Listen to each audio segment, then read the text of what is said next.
મારા દરેક વાલા મિત્રોને જય શ્રી કૃષ્ણ. મિત્રો, મારું નામ કમલેશ દવે, સામવેદ આચાર્ય, સુરત, ગુજરાતથી.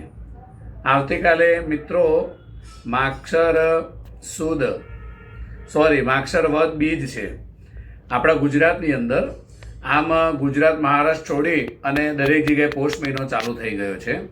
તો આવતીકાલનો જે દિવસ છે ને તે બહુ જ શુભ દિવસ છે. આવતીકાલે પૂજાપાઠના પણ એટલા બધા કામ છે કે કોઈ બ્રાહ્મણ કદાચ જ તમને ફ્રી હશે. તો આવતીકાલનો કયો દિવસ છે? તો આવતીકાલનો દિવસ છે ગુજરાત પ્રમાણે માક્ષર વદ બીજ અને આદ્રા નક્ષત્ર છે. આદ્રા નક્ષત્ર સવારે 9 વાગ્યે પછી ચાલુ થવાનું છે. તો એ દિવસે ભગવાન મહાદેવના લિંગની સ્થાપના, પૂજા બ્રહ્મા અને વિષ્ણુએ કરી હતી. લિંગની જે ઉત્પત્તિ થઈ એમાં સૌ પ્રથમ ભગવાન બ્રહ્માજી અને વિષ્ણુજીએ બંને ભેગા મળી અને એ શિવજીના લિંગની પૂજા કરી હતી. તે દિવસથી આજ સુધીમાં ભગવાન ભોળાનાથની શિવલિંગની પૂજા કરવામાં આવે છે. મિત્રો, શિવલિંગની એટલી બધી મહિમા છે કે આપણે નવગ્રહમાં શનિ ભગવાન, રાહુ ભગવાન, કેતુ ભગવાનનું નામ આવે તો આપણે ડરી જઈએ છીએ, બરાબર? તો એ 9 ગ્રહને પોતાના ખાટલાના પાયા સાથે બાંધીને રાખતો એવો મોટો રાવણ હતો. આટલો મોટો વિદ્વાન, આટલો ભણેલો ગણેલો વિદ્વાન એ રાવણ જે હતો, એ રાવણને પરાજિત કરવા માટે ભગવાન શ્રી રામ ગયા હતા.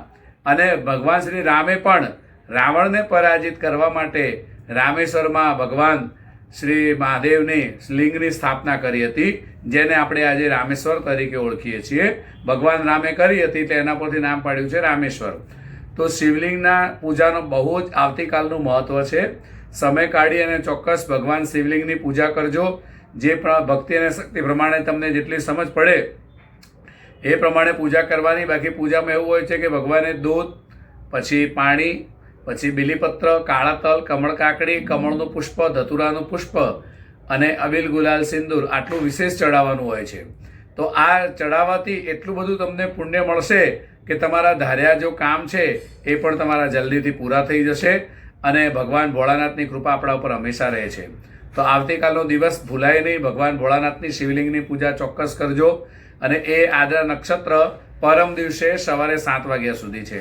ત્યાં સુધી પણ તમે પૂજા અર્ચના કરી શકો છો.